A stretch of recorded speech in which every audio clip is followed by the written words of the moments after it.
سیدی اعلیٰ حضرت امام عشق و محبت امام احمد رضا خان محدث بریلوی علیہ رحمت و رحمان کے حوالے سے ملقب کی گئی ہے۔ اعلیٰ حضرت رضی اللہ تعالیٰ عنہ کی شخصیت 8 پہلو شخصیت ہے۔ آپ کی شخصیت ہمہ جہت شخصیت ہے۔ آپ کی زندگی کے بہت سارے گوشے ہیں اور آپ کی زندگی کے بہت سارے پہلو ہیں۔ امام احمد رضا کے حوالے سے حضرت فرما رہے تھے وہ محدث بھی تھے، وہ مفسر بھی تھے، وہ مجدد بھی تھے، وہ عالم بھی تھے، وہ فاضل بھی تھے، وہ نعت گو بھی تھے، وہ نعت خواں بھی تھے، وہ خطیب بھی تھے، مقرر بھی تھے اور مصنف بھی تھے، محرر بھی تھے، وہ بہت کچھ تھے۔ لیکن امام احمد رضا کو محدث ہونے پر ناز نہیں تھا، امام احمد رضا کو مفسر ہونے پر ناز نہیں تھا، امام احمد رضا کو مجدد ہونے پر ناز نہیں تھا، امام احمد رضا کو مصنف ہونے پر ناز نہیں تھا، امام احمد رضا کو قلمکار ہونے پر ناز نہیں تھا، امام احمد رضا کو مقرر ہونے پر ناز نہیں تھا، امام احمد رضا کو عالم ہونے پر ناز نہیں تھا۔ وہ سب کچھ تھے، لیکن ان کی وہ صفت جن پر ان کو ناز تھا، ان کی وہ عادت جن پر ان کو ناز تھا، ان کو وہ جو نعمت ملی تھی، جس نعمت پر ان کو ناز تھا کہ وہ اپنے زمانے میں سب سے بڑے عاشق رسول تھے اور وہ اپنے عشق رسول پر ناز کرتے تھے۔ میرے پیارے آقا صلی اللہ تعالی علیہ وسلم کے پیارے دیوانوں، یہ وہ نعمت ہے جو ہر کسی کو نہیں ملا کرتی، یہ وہ سعادت ہے جو ہر کسی کے مقدر میں نہیں ہوتی، یہ وہ نعمت ہے جو کسی مدرسے میں جا کر نہیں ملتی، یہ وہ نعمت ہے جو کسی خانقاہ میں جا کر نہیں ملتی، یہ وہ نعمت ہے جس کے ساتھ اللہ تبارک و تعالیٰ کا کرم شامل حال ہوا کرتا ہے۔ اللہ انہی کو یہ نعمتیں عطا کرتا ہے۔ جب یہ نعمت کسی سانولے رنگ کے حبشی غلام کو ملتی ہے تو وہ دنیا کے بلال امام عشق و محبت بن جاتے ہیں اور ان کے قدموں کے نیچے کعبۃ اللہ نظر آتا ہے۔ یہ وہ نعمت ہے جو یمن کے رہنے والے اونٹ چرانے والے اویس کو ملتی ہے تو وہ سید التابعین ہو جایا کرتے ہیں۔ یہ وہ نعمت ہے جس کو ملی ہے اس کو چمکا دیا ہے، اس کا مقدر چمکایا ہے۔ بلکہ یہ وہ نعمت ہے جس انسان کو مل جاتی ہے نکیرین تعظیم کرتے ہیں۔ اعلیٰ حضرت نے خود کہا نکیرین کرتے ہیں تعظیم میری، فدا ہو کے تجھ پہ یہ عزت ملی ہے۔ نعرہ تکبیر، نعرہ رسالت، عشق و محبت، عشق و محبت۔ امام احمد رضا کو اپنے عشق رسول پر ناز تھا، اپنے محبت رسول پر ناز تھا۔ جس وقت تو آقا کریم صلی اللہ علیہ وسلم کی محبت لوگوں کے دلوں سے نکالی جا رہی تھی، ان کو اپنی طرح بشر کہا جا رہا تھا اور قوم کو یہ پیغام دیا جا رہا تھا کہ نبی کیا ہوتا ہے؟ معاذ اللہ ایک گاؤں کے چودھری کی طرح ہوتا ہے، نبی تو بڑے بھائی کی طرح ہوتا ہے، نبی تو ہماری طرح ہے۔ اس وقت جب آقا کی شان گھٹائی جا رہی تھی، امام احمد رضا قلم تھام کر آقا کی عظمت کو بتا رہے تھے اور ان سے کہہ رہے تھے تمہارے پاس الفاظ نہیں ہے کہ تم نبی کی تعریف کرو۔ سنو، اللہ نے روئے زمین پر ایسے الفاظ ہی پیدا نہیں کیے جس میں نبی کی حقیقت بیان کی جا سکے۔ تم اپنی طرح بشر کہتے ہو، گاؤں کا چودھری کہتے ہو، احمد رضا کیا کہتے ہیں؟ وہ کہتے ہیں سرور کہوں کہ مالک و مولا کہوں تجھے، سرور کہوں کہ مالک و مولا کہوں تجھے، باغ خلیل کا گلے زیبا کہوں تجھے، ہرما نصیب ہوں تجھے امید کہوں، جانے مراد کانے تمنا کہوں تجھے، تیرے تو وصف عیب تنائی سے ہے بری، حیران ہوں میرے شاہ میں کیا کیا کہوں تجھے، حیران ہوں میرے شاہ تم اپنی طرح بشر کہتے ہو، حیران ہوں میرے شاہ میں کیا کیا کہوں تجھے، کہہ لے گی سب کچھ ان کے، ثنا خاں کی خاموشی چپ ہو رہا یہ کہہ کے، میں کیا کیا کہوں تجھے، کیا کیا کہوں، کیا کیا میں خدا نہیں کہوں گا، کیا کیا میں بھی شریعت مطہرہ ملحوظ ہے، اس لیے کہ نبی کی وہ تعریف جس میں شریعت کا پاس نہ ہو وہ قابل قبول نہیں ہے، کیا کیا کہوں، شبہ پیدا نہ ہو جائے کہ کیا کیا کہنے میں آپ میں سے باہر ہو جائیں گے اور کیا کیا کہیں گے، تو کہتے سنو کیا کیا کہیں گے، کہہ لے گی سب کچھ ان کے، ثنا خاں کی خاموشی چپ ہو رہا یہ کہہ کے، میں کیا کیا کہوں تجھے، لیکن رضا نے ختم سخن اس پہ کر دیا، لیکن رضا نے ختم سخن اس پہ کر دیا، کس پہ، خالق کا بندہ، خالق کا بندہ، وہ کیا کیا میں کیا ہے، اہل سنت کا عقیدہ پیش کر رہے ہیں، خالق کا بندہ، اب بندے تم بھی ہو، بندے ہم بھی ہیں، بندے سب ہیں، تو خالق کا بندہ تو ہے، لیکن تمہارے اور ہمارے ماننے میں فرق ہے، تم بھی خالق کا بندہ مانتے ہو لیکن اپنی طرح مانتے ہو، ہم خالق کا بندہ مانتے ہیں لیکن خلق کا آقا مانتے ہیں، خالق کا بندہ خلق کا آقا کہوں تجھے، لیکن رضا نے ختم سخن اس پہ کر دیا، خالق کا بندہ خلق کا آقا کہوں تجھے، یہ شاعری کا فن نہیں ہے، یہ دل کی کیفیت ہے، عشق رسول اس کا نام ہے، محبت رسول اس کا نام ہے، اور امام احمد رضا وہ ہیں جب کہتے ہیں تو دل کی گہرائیوں سے کہتے ہیں، امام احمد رضا کہتے ہیں تو قلب کی گہرائیوں سے کہتے ہیں، اللہ اکبر، عشق رسول کا دعویٰ اور بات ہے، عاشق رسول بن جانا اور بات ہے، آج ہم بھی اپنے آپ کو عاشق رسول کہتے ہیں، لیکن آج امام اہل سنت اعلیٰ حضرت کیسے عاشق رسول تھے، اللہ اکبر، قرآن مقدس کی آیہ کریمہ سے انہوں نے اپنی ولادت کا مادہ نکالا تھا، اللہ فرماتا ہے اولئک کتب فی قلوبہم الایمان وأیدہم بروح منہ، یہ وہ لوگ ہیں جن کے دل پر اللہ نے ایمان نقش کر دیا ہے اور اپنی روح سے ان کی مدد فرمائی، یہاں روح سے مراد مفسرین فرماتے ہیں کہ جبریل امین بھی ہے، اللہ نے اپنی طرف کی روح سے مدد فرمائی، 1272 اعلیٰ حضرت رضی اللہ تعالیٰ نے اپنی ولادت کی تاریخ اس آیہ کریمہ سے نکالی اور فرماتے ہیں اگر فقیر کے دل کے دو ٹکڑے کیے جائیں تو انشاءاللہ ایک پر لا الہ الا اللہ ہوگا، دوسرے پر محمد الرسول اللہ۔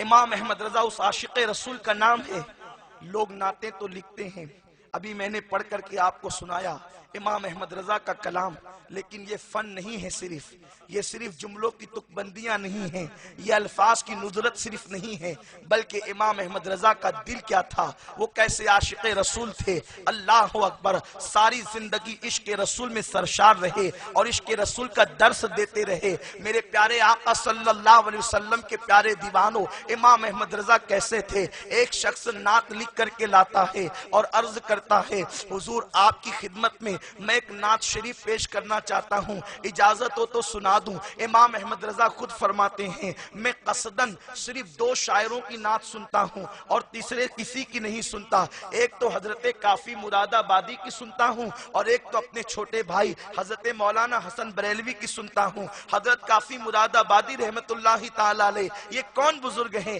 اشارتاً ان کا تعارف مختصر کر کے گزر جاؤں گا، یہ وہ عاشق رسول ہے جنہوں نے آزادی کی جنگ میں حصہ لیا، انقلاب کے وقت انہوں نے جو ہے انقلاب کی آواز بلند کی، علامہ فضل خیر آبادی کی آواز میں آواز ملائی، اور جب مراد آباد کی جیل میں ان کو پھانسی دی جا رہی تھی تو انگریزوں نے پوچھا مولانا آپ کو پھانسی دے دی جائے گی لیکن آپ کی آخری خواہش کیا ہے ذرا بیان کر دو، اس وقت تو کافی مراد آبادی نے کہا تھا اگر میری آخری خواہش پوچھتے ہو تو سنو، آخری خواہش یہ ہے کہ دنیا سے جاتے جاتے نبی کی نعت لکھ کر کے جاؤں، آقا کی نعت لکھوں، ایک نعت لکھنے کا موقع دے دو۔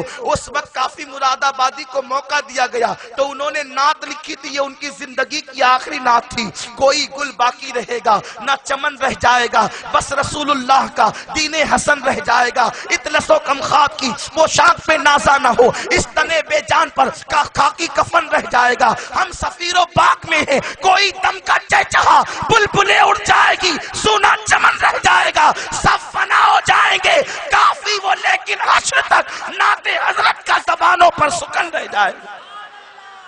یہ وہ کافی مراد آبادی ہے جو دنیا سے جاتے جاتے بھی آقا کی نعت لکھ رہے ہیں اور نعت کی عظمت کو بتا رہے ہیں کہ نعت پڑھنا کسی مولوی کی بدعت نہیں ہے، یہ صحابہ کی سنت ہے، بلکہ یہ قرآن کی سنت ہے۔ نعت گوئی صحابہ کرام نے قرآن سے سیکھی، صحابہ سے تابعین نے سیکھی، تابعین سے تبع تابعین نے سیکھی، اور آج تک کے اہل سنن اسی طریقے پر عمل کر رہے ہیں۔ نعت خانی موت بھی ہم سے چھڑا سکتی نہیں، قبر میں بھی مصطفیٰ کے گیت گاتے جائیں گے۔ لوگ کہتے ہیں نعت پڑھنے سے ملتا کیا ہے؟ ان سے پوچھو جو نعت پڑھتے ہیں، مصطفیٰ کا پیار ملتا ہے، آقا کا عشق ملتا ہے، لیکن نعت لکھنے والوں کو بھی چاہیے کہ وہ اپنے دل کی کیفیت کو بیان کریں اور اس میں حق بجانب رہیں، اور مبالغہ جو ہے وہ نہ کریں، اپنی کیفیت کو بڑا چڑھا کر پیش نہ کریں۔ تو اعلیٰ حضرت رضی اللہ تعالیٰ اس قسم کے نعت خواہ نہیں تھے، نعت گو نہیں تھے کہ آپ جو ہے وہ معاذ اللہ اپنے فن کا اظہار کریں۔ ایک شاعر نعت لکھ کر کے لاتا ہے، اور اعلیٰ حضرت کا قول میں پیش کر چکا ہوں کہ وہ دو شاعروں کے علاوہ تیسرے کی سننا جو ہے قصدن آپ جو ہے وہ پسند نہ فرماتے تھے، بلکہ آپ کی عادت کریمہ تھی انہی دو شاعروں کے اشعار کو سنتے تھے، کیونکہ اس کے اندر جو ہے نعت کے بارے میں اعلیٰ حضرت کہتے ہیں حمد کا معاملہ یہ ہے کہ ایک طرف سے کھلی چھوٹ ہے کہ انسان بڑھتا ہی چلا جائے تو اس کے لیے کوئی معاملہ نہیں ہے، لیکن نعت ایسی ہے جیسے دو دھاری تلوار، اللہ اکبر، اوپر بھی حد ہے نیچے بھی حد ہے، اگر اوپر بڑھتا ہے تو مقام الوہیت کی طرف، اور اگر نیچے گرتا ہے تو توہین ہوتی ہے۔ اس طرح سے نعت لکھنا کوئی آسان شے نہیں ہے، نعت لکھنا کوئی آسان چیز نہیں ہے۔ میرے پیارے آقا صلی اللہ علیہ وسلم کے پیارے دیوانوں، تو امام کی بارگاہ کے اندر نعت لکھنے والا نعت لکھ کر لاتا ہے اور کہتا ہے کہ میں پڑھ کر سنانا چاہتا ہوں۔ امام نے فرمایا سنا دو، اگر لائے ہو تو سنا دو۔ اس نے پڑھ کر کے سنایا، اور سنانے کے بعد جو ہے اعلیٰ حضرت اشعار سنتے رہے۔ اشعار میں بڑا درد تھا، بڑا سوز تھا، اور وہ اپنی دلی کیفیت کو بیان کر رہا تھا۔ بیان کرتے کرتے اشعار میں یہاں تک کہا گیا، آقا میں آپ کے لیے ایسے تڑپتا ہوں جیسے پانی کے بغیر مچھلی تڑپتی ہے۔ اللہ اکبر۔ امام پورا کلام سنتے رہے اور آپ تڑپتے رہے۔ جب اس نے کلام کو مکمل کیا، امام اہل سنت فرماتے ہیں اے نعت لکھنے والے اللہ کے بندے، اگر جو تو نے نعت کے اشعار لکھے ہیں واقعی تیرے دل کی کیفیت ہے تو احمد رضا تیرے تلووں کو چومنے کے لیے تیار ہے، تیرے قدموں کو چومنے کے لیے تیار ہے۔ اگر تیرے دل کی وہ کیفیت نہیں ہے جو تو نے اشعار کے اندر بیان کی ہے تو اللہ سے ڈر، تو کس بڑی بارگاہ میں جھوٹ بول رہا ہے؟ جس کی نگاہ سے خدا کی ذات نہ چھپی، اس کی نگاہ سے تیرے دل کی کیفیت کیا چھپ سکتی ہے؟ کس کی بارگاہ میں تو جھوٹ بول رہا ہے؟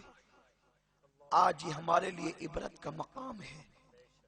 نعروں میں تو ہمارے اتنے جوش ہوتا ہے، باتوں میں تو ہمارے اتنا جو ہے وہ کمانڈ میں بات کرنے پر ہے، گفتار کے غازی ہم ہیں، ہم سے بڑا عاشق رسول کون ہے؟ لیکن میں تم سے پوچھنا چاہتا ہوں محبت رسول میں جان دینے کی بات کرنے والوں، جو لوگ آقا کی محبت میں اپنے چہرے کے چند بال نہیں بڑھا سکتے داڑھی کے، ان لوگوں کو حق کیا ہے کہ وہ اتنی بڑی بڑی باتیں کریں؟ جو لوگ نماز کے اوقات میں ٹی وی کا چینل کھول کر کے بیٹھے ہوں، حتیٰ کہ اذان کی آواز آ رہی ہو تو آواز بھی کم کرنے کی زحمت گوارا نہیں کرتے، وہ لوگ جن کی وجہ سے مسجدیں ویران ہو گئی ہیں، پھر ہم کہتے ہیں کہ ہم نبی کے عاشق ہیں۔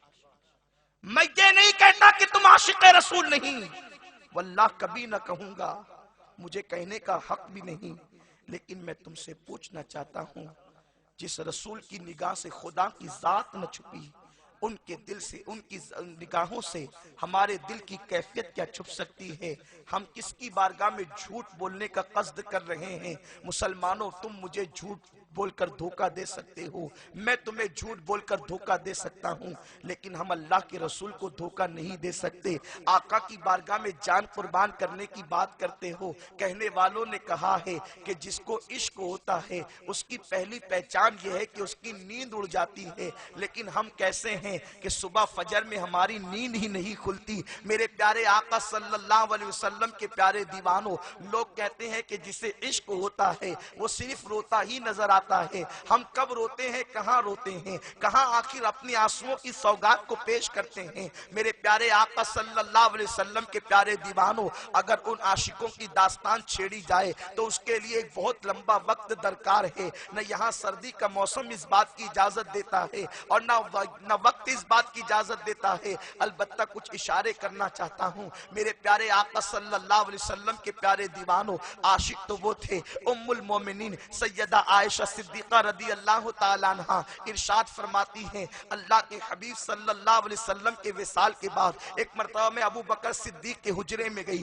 تو میں نے دیکھا کہ وہاں دھواں ہی دھواں تھا۔ میں نے اپنے بابا سے پوچھا، ابا جان اتنی رات کے وقت تو کھانا تو نہیں پک رہا ہے، یہاں چولہا تو موجود نہیں ہے، پھر یہاں دھواں ہی دھواں کیسے، اتنا دھواں یہاں نظر کیوں آتا؟ تو صدیق بڑے درد کے ساتھ کہتے ہیں، بیٹی جس دن سے آقا دنیا سے تشریف لے گئے ان کے بغیر دل نہیں لگتا، ان کے عشق میں میرا دل جلتا ہے، جس سے دھواں نکلتا ہے اسی دھویں کو تم محسوس کر رہی ہو۔ صحابہ کہتے ہیں آقا کے وصال کے بعد جب صدیق اکبر نماز پڑھاتے، سلام پھیرنے کے بعد کبھی کبھی اٹھ کر کھڑے ہو جاتے، لوگ کہتے ابو بکر ابھی تو نماز باقی ہے، کہاں جا رہے ہو؟ صدیق کہتے ہیں آقا کی یاد آ گئی ہے، حضور کو ڈھونڈنے کے لیے جا رہا ہوں، آقا کو تلاش کرنے کے لیے جا رہا ہوں، میرے آقا کہاں تشریف لے گئے، اللہ کے حبیب کہاں تشریف لے گئے؟ کوئی ہاتھ پکڑ کر کہتا ابو بکر کیا تمہیں یاد نہ رہا، آقا تو دنیا سے تشریف لے گئے ہیں۔ صدیق اکبر کلیجہ پکڑ کر بیٹھ جاتے۔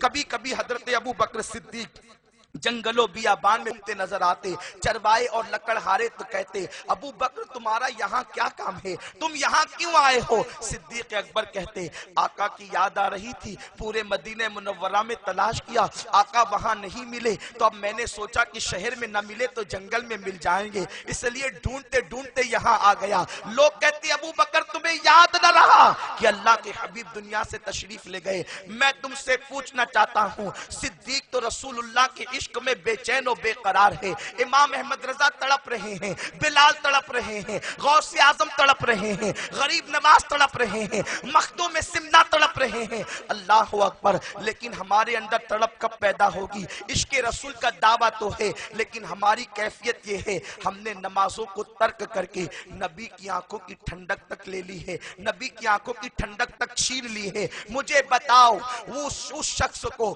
عاشق رسول کہنے کا حق کیا ہے جو اپنی آقا کی آنکھوں کو ٹھنڈک بھی نہیں پہنچا سکتا، جس نے مسجدوں کو ویران کر دیا ہو، جو اپنے چہرے سے داڑھی نکال نکال کر گٹروں میں پھینکتا ہو اور آقا کے دل کو تکلیف پہنچاتا ہو؟ مسلمانوں میں اس قوم سے خطاب نہیں کر رہا ہوں جو نبی کو مردہ مانتے ہیں، میں تو سنی قوم سے خطاب کر رہا ہوں جو نبی کو زندہ مانتے ہیں، صرف زندہ ہی نہیں مانتے، اپنی جانوں سے زیادہ قریب مانتے ہیں۔ میں تم سے پوچھنا چاہتا ہوں، جب تم حجام کی کرسی پر بیٹھ کر داڑھی نکالتے ہو اور گٹروں میں پھکواتے ہو، کیا اس وقت تو رسول اللہ تمہیں نہیں دیکھتے؟ اس وقت تو تمہیں ملاحظہ نہیں کرتے؟ بتاؤ جب تمہارے چہرے پہ وستورہ چلتا ہوگا تو آقا کے دل پر کیا گزرتی ہوگی، آقا کے قلب انور پر کیا گزرتی ہوگی؟ نبی کو مزار میں رلانے والوں، جو قوم اپنے نبی کو ان کے مزار میں اذیت پہنچائے وہ قوم عزت و وقار کے ساتھ زمین پر کیسے جی سکتی ہے؟ وہ قوم شان و شوکت کے ساتھ کیسے جی سکتی ہے؟ کیا ہماری کیفیت ایسے نہیں ہو گئی جیسے لیلا کے حلوے والے مجنوؤں کی تھی؟ کہا جاتا ہے کہ ایک مرتبہ لیلا نے حلوہ تیار کیا، لے جاؤ میرے مجنو کو دے دو۔ کنیز حلوہ لے کر کے نکلی، کہا کہ لیلا نے حلوہ تیار کیا، مجنو کہاں ہے؟ حلوے کی خوشبو پا کر سب دوڑے نوجوان چلے آئے، ہم مجنو، میں مجنو، میں مجنو۔ اتنے سارے مجنوؤں کو دیکھ کر کنیز نے کہا لیلا کا تو ایک ہی مجنو ہے، اتنے سارے آئے کہاں سے؟ اندر چلی گئی، پوچھا ارے لیلا تیرا تو ایک ہی مجنو تھا، اتنے سارے وہاں ہے؟ سب کہتے ہیں میں مجنو ہوں، بتا تیرا اصل مجنو کون ہے؟ لیلا نے کہا رک ابھی فیصلہ ہو جائے گا، حلوہ رکھ دے۔ حلوہ رکھ دیا گیا، ایک تشت دیا، اس میں کھنجر دیا، کہا لے جا کر مجنو سے کہنا کہ لیلا نے تیرے گوشت کا حصہ مانگا ہے، گوشت کا ٹکڑا مانگا ہے تیرے جسم کے حصے کا۔ جب کھنجر اور تشت دیکھا تو کہا کیا ہوا، حلوہ گیا کہاں؟ تو کہا کہ حلوہ تو گیا، لیلا نے اپنے مجنو سے اب اس کے جسم کا گوشت کا ٹکڑا مانگا ہے، جو ہمارے جیسے ہوں گے شاید وہ سب نکل گئے۔ ایک سچا مجنو تھا جو واقعی مجنو تھا، اس نے کھنجر لیا اور ہاتھ کا گوشت کاٹ کے تشت میں رکھ دیا۔ جب وہ لے کر جانے لگی تو کہا رک، شاید میری لیلا کو یہ پسند نہ آئے تو دوسرا بھی لے کر جا۔ دوسرا کاٹا وہ بھی رکھ دیا، تیسرا کاٹا وہ بھی رکھ دیا، چوتھا کاٹا وہ بھی رکھ دیا، پورا تشت بھر دیا، اور پھر سرد آنکھ کھینچ کر کہتا ہے یہ لے جانا اور پوچھ لینا، اگر یہ بھی پسند نہ آئے تو پوچھ کہ کیا پسند ہے، اگر میری لیلا کو میرے دل کا ٹکڑا پسند ہے تو وہ بھی حاضر کر دوں گا، مگر شرط اتنی ہے کہ لیلا سے کہہ دینا بس ایک مرتبہ کہہ دے کہ مجنو میرا ہے، بس ایک تمنا ہے کہ مسکرا کر کہہ دے مجنو میرا ہے، اگر دل کا ٹکڑا چاہیے وہ بھی پیش کرنے کے لیے تیار ہوں۔ عاشق وہ نہیں ہوتے جو نمازوں کو ترک کرنے کے لیے اپنے گھروں میں ٹائم پاس کرتے ہیں، عاشق وہ نہیں ہوتے جو کرکٹ کے میدان سجاتے ہیں، عاشق وہ نہیں ہوتے جو حجام کی کرسی پہ داڑھی مڈا کر گٹروں میں پھینک کر نبی کے دل کو تکلیف پہنچاتے ہیں۔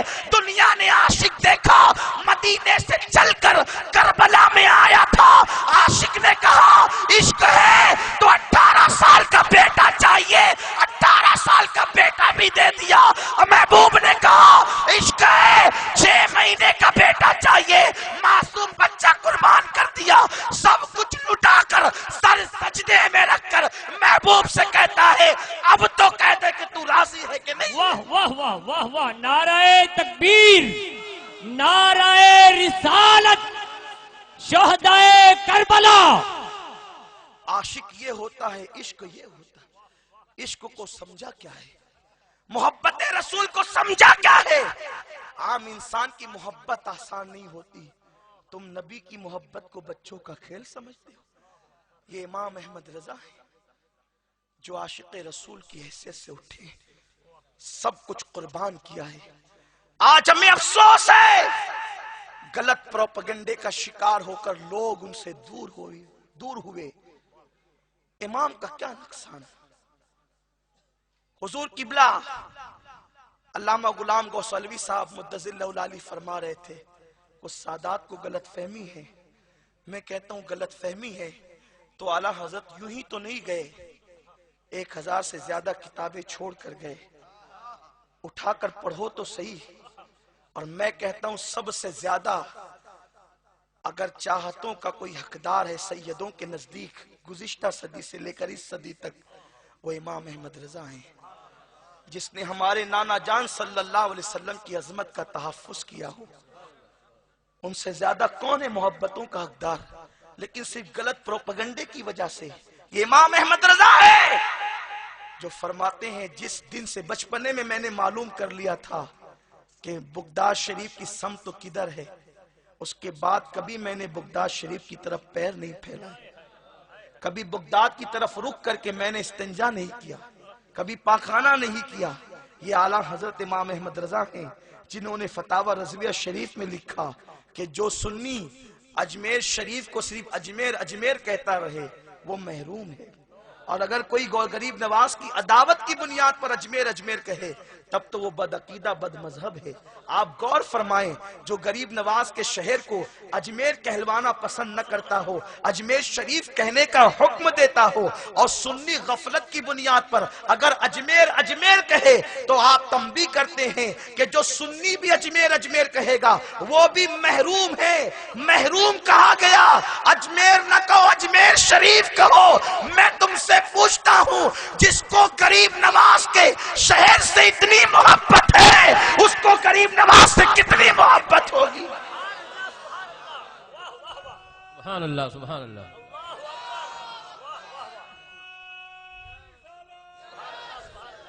امام احمد رضا ہے، عشق کیسا عشق ہے میرے پیارے آقا صلی اللہ علیہ وسلم کے پیارے دیوانوں، دنیا سے جاتے ہوئے دنیا کو درس دے رہے ہیں اور وصیت کر رہے ہیں، جب دنیا سے میں جاؤں تو میری قبر کو اتنی گہری کھودنا کہ جس میں ایک انسان کھڑا رہ سکے۔ لوگوں نے پوچھا یہ کیوں؟ فرماتے ہیں کیا تمہیں پتہ نہیں، جب مومن دنیا سے جاتا ہے تو اس کی قبر میں آقا تشریف لاتے ہیں، اس کی قبر میں حضور تشریف لاتے ہیں۔ جب میری قبر میں میرے آقا آئے تو احمد رضا کی تمنا یہ ہے کہ بیٹھا نہ رہے، قبر کو اتنی گہری کھودنا، جب آقا قبر میں تشریف لائیں تو ان کو دیکھ کر کے میں کھڑا ہو جاؤں، آقا کا استقبال کروں۔ جو ایسا عاشق رسول ہو، کیا اس پر معاذ اللہ ہم غصہ اتاریں گے؟ کیا معاذ اللہ ان کی عظمتوں کو تار تار کریں گے؟ یہ امام احمد رضا ہی تو ہے، جب لوگ گالیوں کے خطوط لکھتے تھے تو آپ پڑھ کر مسکرا کر کہتے تھے جتنی دیر تک مجھے گالیاں لکھتے ہیں بد عقیدہ، اتنی دیر تک تو میرے آقا کی توہین سے محفوظ رہتے ہیں۔ میں تو یہ چاہتا ہوں کہ وہ مجھے ہی برا کہتے رہیں اور میرے آقا کی شان میں توہین نہ کریں۔ میرے پیارے آقا صلی اللہ علیہ وسلم کے پیارے دیوانوں، یہ امام احمد رضا ہے جنہوں نے اللہ اکبر، اعلیٰ حضرت کے دور میں ایک فتنہ اٹھا تھا، سیدوں کو زکوٰۃ حرام ہے، سید زکوٰۃ نہیں لے سکتا، سیدوں کو زکوٰۃ دینا حرام ہے اس لیے کہ وہ مال کا میل ہے۔ کچھ لوگوں نے جو ہے وہ یہ لکھنا شروع کر دیا کہ سیدوں کو بھی زکوٰۃ دی جا سکتی ہے۔ اس زمانے میں امام احمد رضا تھے جنہوں نے سیدوں کی حرمت کو پامال ہونے سے بچایا، سیدوں کی عظمت کو پامال ہونے سے بچایا۔ اٹھاؤ فتاوی رضویہ اور مطالعہ کرو۔ امام احمد رضا فرماتے ہیں سنو، یہ مال کا میل ہے جسے رسول اللہ نے سیدوں کے لیے حرام کیا ہے، بنو ہاشم پر جو ہے وہ حرام فرمایا ہے۔ اللہ اکبر، امام احمد رضا نے فرمایا کہ ان کو زکوٰۃ نہ دو بلکہ ان کو ہدیے دیا کرو، ان کو تحفے دیا کرو۔ اور اس کے بعد آپ نے جو حدیثیں لکھی ہے وہ حیرت، اللہ اکبر، چشم حیرت سے پڑھنے کے قابل ہے۔ امام احمد رضا ایک حدیث لکھتے ہیں، کئی حدیثیں لکھی، ایک بیان کروں گا جس سے آپ امت کو ترغیب دیتے ہیں کہ سجدوں کی خدمت کرو، سجدوں کو ہدیہ دو، سجدوں کو نظر پیش کرو۔ اللہ اکبر، لکھتے وقت کیا فرماتے ہیں کہ میرے آقا علیہ السلام نے فرمایا جو میری اولاد کی خدمت کرے گا یا میری اولاد کو کچھ دے گا، آقا فرماتے ہیں کل قیامت کے دن میں اس کو تلاش کر کے اس کا بدلہ عطا کروں گا۔ اب امام احمد رضا فرماتے ہیں اے عاشقان مصطفیٰ، دوڑو اور سجدوں کی خدمت کرو، قیامت کے دن سب نبی کو ڈھونڈ رہے ہوں گے، نبی سجدوں کے خادموں کو ڈھونڈ رہے ہوں گے۔ نعرہ تکبیر، نعرہ رسالت، عشق و محبت، عشق و محبت۔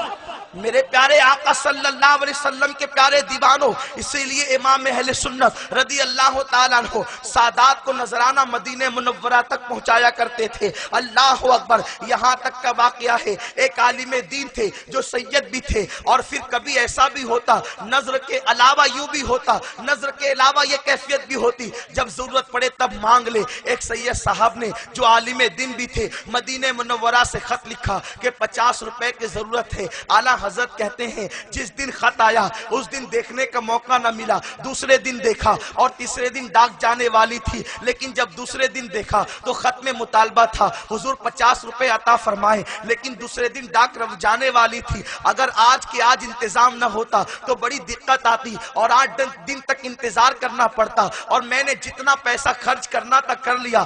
آپ کی عادت یہ تھی کہ آپ اپنی والدہ سے حساب سے پیسے لیا کرتے اور اس کے بعد خرچ کرتے، کیونکہ بات یہ تھی وراثت میں جتنا مال ملا تھا سب ماں کو سونپ دیا تھا، اور ماں سے کہتے تھے ماں یہ سب آپ کا ہے، اور اجازت لے کر کے خرچ کرتے۔ تو کاغذ خرید لیا تھا، کتابیں خرید لی تھی، وظیفے روانہ کر دیے تھے، اب پاس میں ایک بھی پیسہ نہیں ہے، 50 روپے کی مانگ کی گئی۔ اعلیٰ حضرت کہتے ہیں کسی سے مانگنے کی عادت نہیں تھی، اس لیے کہ اپنے آقا پر اتنا ناز تھا۔ کہتے ہیں کون دیتا ہے دینے کو منہ چاہیے، کون دیتا ہے دینے کو منہ چاہیے، دینے والا ہے سچا ہمارا نبی۔ واہ کیا جود و کرم ہے شہ بطحا تیرا، نہیں سنتا ہی نہیں مانگنے والا تیرا۔ میں تو مالک ہی کہوں گا کہ وہ مالک کے حبیب یعنی محبوب و محب میں نہیں میرا تیرا۔ میرے کریم سے گر قطرہ کسی نے مانگا دریا بہا دیے ہیں، دربے بہا دیے ہیں۔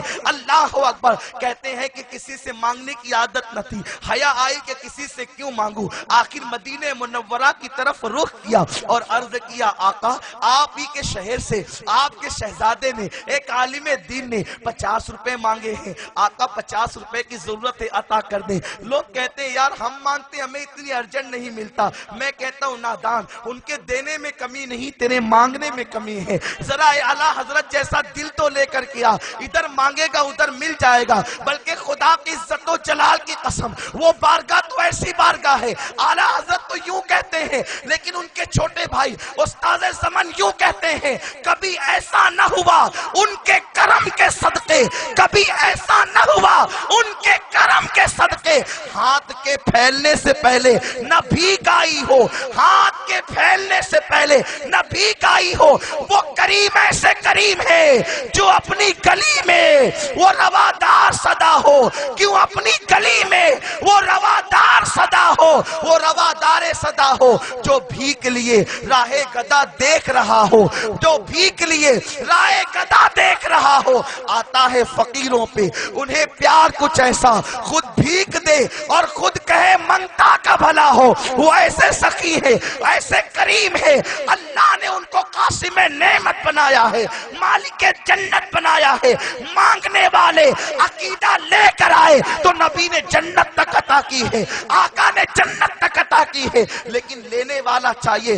یہ تم اپنی طرح بشر مانو گے تو کیسے ملے گا، گاؤں کا چودھری مانو گے تو کیسے ملے گا، بڑے بھائی کی طرح مانو گے تو کیسے ملے گا۔ بعد از خدا بزرگ توئی قصہ مختصر والا عقیدہ بناؤ، اللہ کا نائب مطلق مانو، اللہ کا خلیفہ اعظم مانو۔ خدا کی قسم ادھر دل سوچے گا ادھر جھولیاں بھرتی چلی جائے گی۔ ہو کے مایوس تیرے در سے سوالی نہ گیا، جھولیاں بھر گئی سب کی، کوئی خالی نہ گیا۔ اعلیٰ حضرت نے عرض کیا حضور 50 روپے چاہیے۔ عقیدہ اچھا ہوتا ہے تو مل جاتا ہے، واہ واہ واہ۔ یقین ہوتا ہے تو مل جاتا ہے۔ آپ نے سنا ہوگا غریب نواز کی چوکھٹ پر اندھے بیٹھے تھے اور برسوں سے آنکھیں مانگتے تھے ملتی نہیں تھی۔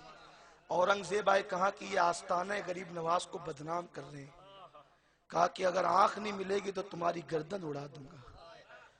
مجھے حیرت ہوتی ہے قصور ان اندھوں کا کیا تھا، غریب نواز آنکھ نہیں دے رہے تھے تو وہ پڑے تھے۔ ان کی گردن اڑانے کی بات کی گئی کہ فاتحہ پڑھ کے آئے تو دیکھا کہ ان سب کو آنکھیں مل چکی تھی، جان سے مارنے کی دھمکی ان کو ملی اور غریب نواز نے آنکھیں دے دی۔ کسی اہل دل سے پوچھا تو بات سمجھ میں آئی کہ ان کو رات و دن پڑے پڑے کھانا پینا عیش مل رہا تھا، تو یوں ہی کہتے تھے خواجہ آنکھ دے دے، دل سے نہیں مانگتے تھے۔ جب اورنگزیب نے کہا تمہاری گردن اڑا دوں گا تو جب جان پہ بن آئی تو دل کی گہرائیوں سے مانگا، اور ملتا اسی کو ہے جو دل کی گہرائیوں سے مانگا۔ دل کی گہرائی سے مانگا تو عطا کر دیا۔ خواجہ کی عطا میں کمی نہ تھی، ان کے مانگنے میں کمی تھی۔ جب انہوں نے گہرائیوں سے مانگا تو مل گیا۔ ارے دل کی گہرائی سے نہ مانگو، اللہ بھی نہیں دیتا، اللہ بھی نہیں دیتا۔ حدیث سے پاک ہے دعا اس کی قبول نہیں ہوتی جو قبولیت میں شک کرتا ہے، ملتا اس کو ہے جو اس یقین کے ساتھ مانگے میں مانگوں گا اللہ ضرور عطا فرمائے گا، اسی کو ملتا ہے۔ بغیر یقین والے کو تو خدا بھی نہیں دیتا۔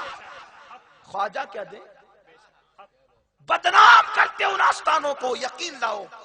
اعلیٰ حضرت کہتے ہیں میں نے 50 روپے مانگے، ابھی مانگ کر ہٹائی تھا، مولانا حسنین رضا کا حضور